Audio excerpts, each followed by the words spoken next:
He sat at the bar with a sense of mission, the only one watching the television. Somebody waved in front of the screen and said, "Sweetheart, you're green." He was too stiff even to turn his head, and might not have, even if he hadn't been dead. The bartender said, "Ignore that queer. I'll get you a beer."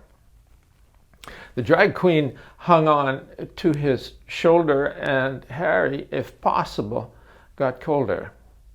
She said, "So you're showing a little mold. You're not that old." He got up off his stool and limped outside. What he needed now was a place to hide. The floozy followed him into the street. "Let's get something to eat." She stopped at a window to fix her hair, and when she turned around, he wasn't there. A pang went through her for his quiet strength and potential length. He fiddled a lock and went inside. A woman looked up from the late show and sighed.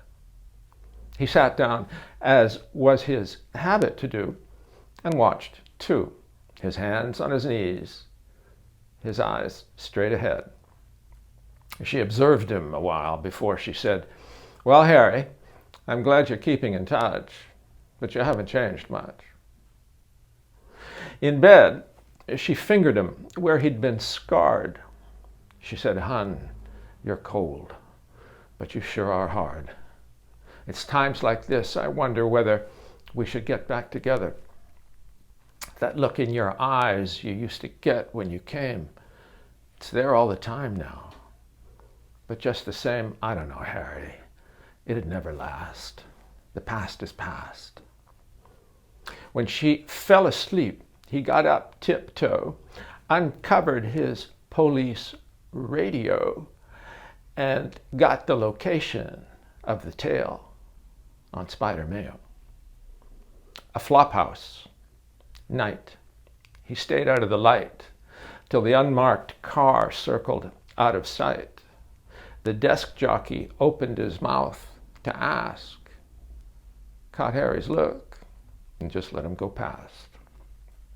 Harry turned a knob, didn't make a sound, pushed the door open, paused, glanced around, went in, closed it without taking a breath, and waited for Spider Mayo like death. A match flared, showed Spider's face in the dark, lit his ciggy, and burned, while he remarked, "Harry, it ain't only you look like hell. You starting to smell. The chick on the news says you fucking dead. About time somebody put you to bed." And holding it out for Harry to catch, he tossed the match. Harry hadn't sniffed. The place was seething with gas fumes, but he hadn't been breathing. The room was a furnace. Out in the hall, Spider was sprinkling gasoline all over the floor and touching it off, laughing insanely and starting to cough. Harry limped after him, blinded by heat, barbecuing his feet. "Hey, step and a half, I was over here," called Spider when Harry happened to hear a scream upstairs. The whole place was on fire. The scream got higher. Spider laughed gleefully, threw in the can, gave Harry the finger, and turned and ran. No telling how much time it would cost him now if he lost him.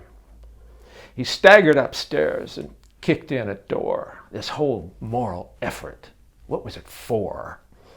A young woman's face showed brand new horror as he looked around for her. He soaked a blanket, grabbed her to tie her, and carried her back down into the fire. When they made it outside, no Spider there. Most of Harry was medium rare. The girl reached up to kiss him, but quickly found she'd much rather Harry just put her down. Still, He left her with a sense of elation that may have been more than just smoke inhalation.